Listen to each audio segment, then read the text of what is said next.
Professor Stephen. Mr. Michel. Thank you so much for this invitation. It's an honor to be here today, especially among such esteemed colleagues. Just over 30 years ago, as the Berlin Wall fell and communism crumbled around Eastern Europe, there was an idea that broader market reforms would cement the democratic trajectories of these new countries, especially in places like Russia. There was this overriding theory at the time that capital was apolitical, and that these new open markets could solve decades-long tensions between Moscow and the West. That this new free flow of finance could help welcome the Kremlin into a global embrace. This was Western policy for years after the Soviet collapse. Open markets and easy finance could fix the ills still following the Cold War. It was the overriding theory, even as signs began clearly pointing in the opposite direction.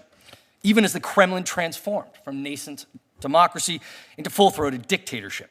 Even as Moscow began reinvading and carving up former colonies, destroying countries it once occupied. And even as oligarchs rose around the Kremlin, claiming they were simple businessmen, just looking to make savvy investments. Even as they seized billions of dollars from the Russian populace and then used that money to do the Kremlin's bidding.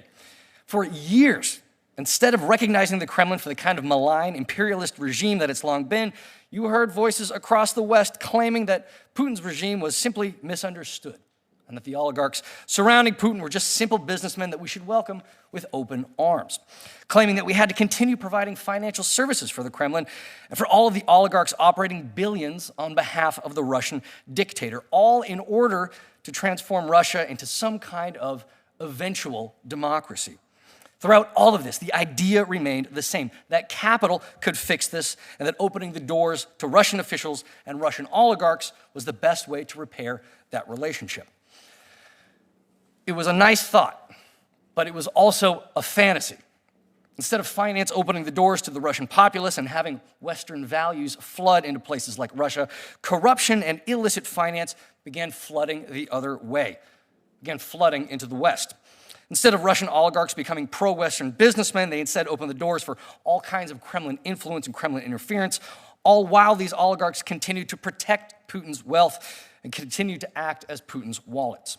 Instead of welcoming Moscow into the democratic world, the Kremlin and its proxies began using open market access to sink their corrupt tendrils into places like Washington, London, Ottawa, and elsewhere, and using these open financial flows to manipulate Western policy for their own malignant ends.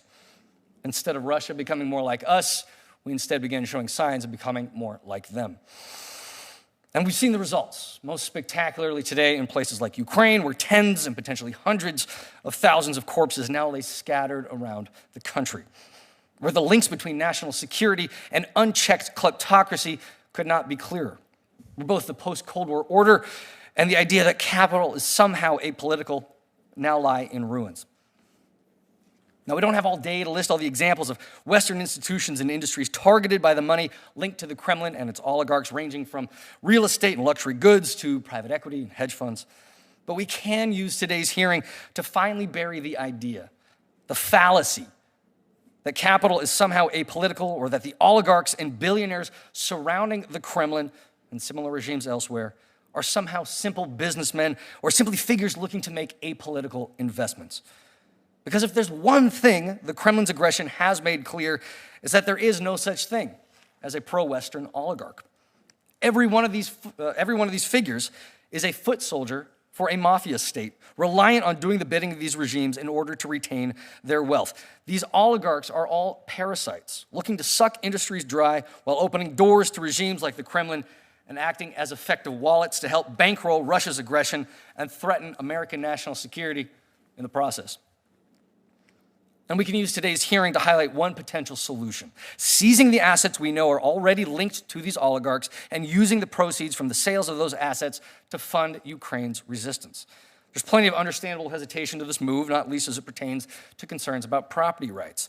But in this case, with Putin launching the greatest war Europe has seen since the days of Hitler and Mussolini, and with Russia's oligarchs still managing billions on behalf of the Russian dictator, there is no question that this is the best move forward.